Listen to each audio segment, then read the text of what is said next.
بسم الله الرحمن الرحيم حميم تنزيل الكتاب من الله العزيز الحكيم ما خلقنا السماوات والأرض وما بينهما إلا بالحق وأجل مسمى والذين كفروا عما أنذروا معرضون قل أرأيتم ما تدعون من دون الله أروني ماذا خلقوا من الأرض أم لهم شرك في السماوات ائتوني بكتاب من قبل هذا أو أثارة من علم إن كنتم صادقين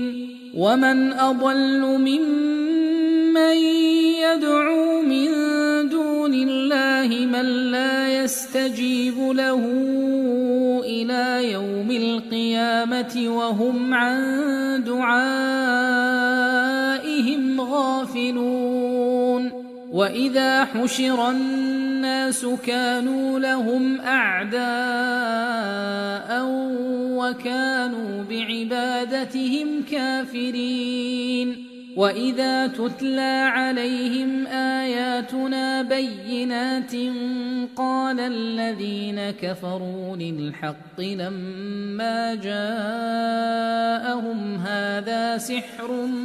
مبين أم يقولون افتراه قل إن افتريته فلا تملكون لي من الله شيئا هو أعلم بما تفيضون فيه كفى به شهيدا بيني وبينكم وهو الغفور الرحيم قل ما كنت بدعا من الرسل وما أدري ما يفعل بي ولا بكم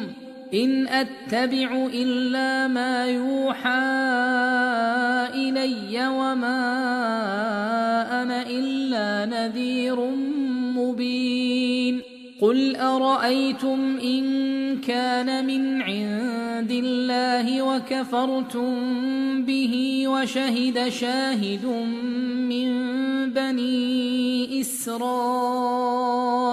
على مثله فآمن واستكبرتم إن